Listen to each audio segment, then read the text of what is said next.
বন্যা টুডু। রবিবার সিপিএম এর ব্রিগেডে অনেকেরই নজর কেড়েছেন বন্যা টুডু। মঞ্চ থেকে জ্বালাময় ভাষণে একেবারে মন ভরিয়ে দিয়েছেন সিপিআইএম কর্মীদের। কমরেড যারা এসেছেন তারা ভালো আছেন না?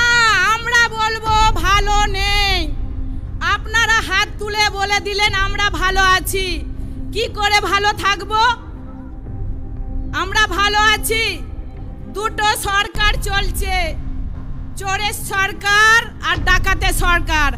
আমরা ভালো থাকতে পারি? আমরা কিন্তু ভালো নেই। প্রশাসনের লোক, পুলিশের লোক, মুখ্যমন্ত্রীর লোক এইভাবে গ্রামে আগুন ধরিয়ে তাদেরকে তাড়িয়ে পেঁচিয়ে হটাতে হবে, তাছাড়া আমরা বাঁচতে পারবো না। লড়াই করে আমরা দেখিয়েছি আমরা পারি, লড়াই করতে আমরা পারি। শেষ দেখে আমরা ছেড়ে দেব। আমাদের লড়াই খেটে খামারে যারা বস্তি মানুষ আছে, খেটে খাওয়া মানুষ আছে, যারা দিন আনে দিন খায়, তাদের লড়াই।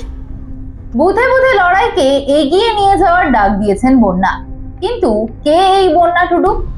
রবিবার সভা শেষে বন্যাকে দেখা যায় হাতে খুবই সাধারণভাবে ঝাঁটা নিয়ে ব্রিগেডের মাঠ ঝাড় দিতে, যা ইতিমধ্যেই চমক ফেলে দিয়েছে নেট দুনিয়ায়। সিপিএম এর ক্ষেত মজুর সংগঠনের নেত্রী বন্যা টুডু। অনেকেই বলছেন বন্যা একেবারে তৃণমূল স্তর থেকে উঠে আসছেন, একেবারে পঞ্চায়েত স্তর থেকে। সে কারণে তিনি মাটিটাকে খুব ভালো করেছিলেন, যে কারণে ব্রিগেডের মাঠকে পরিষ্কার পরিচ্ছন্ন রাখতে ঝাড় দেওয়াটা তার কাছে আলাদা কোনো ব্যাপার নয়।